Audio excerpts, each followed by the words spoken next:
Paano ka ba napipili diyan, no?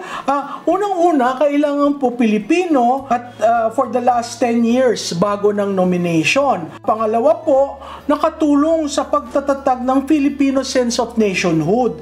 Ay, ano naman po yung si Ate Guy, no? Marami po siyang films na bukod tangi na nag-establish ng sense of nationhood, no? Nararapat rin pong pioneering ang mode of creative expression or style.